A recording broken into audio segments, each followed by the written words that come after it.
అత్తయ్య గారు, పండక్కి మా పెద్దమ్మ ఫోన్ చేసి ఇంటికి రామంటుంది, వెళ్ళనా? అబ్బా, పండగలు వస్తున్నాయంటే చాలు పుట్టింటి నుంచి పెద్దమ్మల నుంచి అత్తల నుంచి అందరి నుంచి ఫోన్లు వస్తాయి. నువ్వేమో పోవాలంటావు. పండగలకు పుట్టిళ్ళకి వెళ్తే ఇక్కడ పనులు ఎవడు చేయాలి?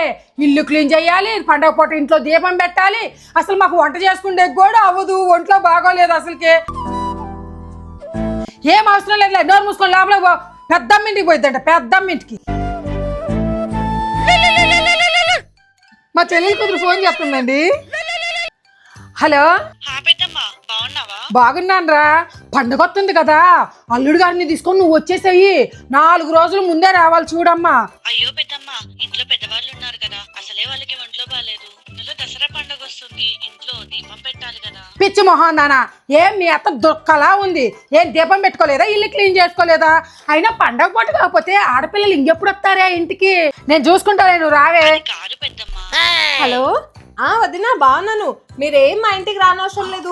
పండగకి కోడలే ఇల్లంతా క్లీన్ చేసి దీపం పెట్టాలంట కదా. అయినా పండగలకి కోడలు అసలు పుట్టింటికి వెళ్ళకూడదంట. ఇది మీ ఇంటి రూల్ అంట కదా. మీ ఇంట్లో మీరే దీపం పెట్టుకోండి, మా ఇంట్లో మేమే దీపం పెట్టుకుంటాం. సరే, ఉంటా వదినా, బాయ్. కుదిరింది.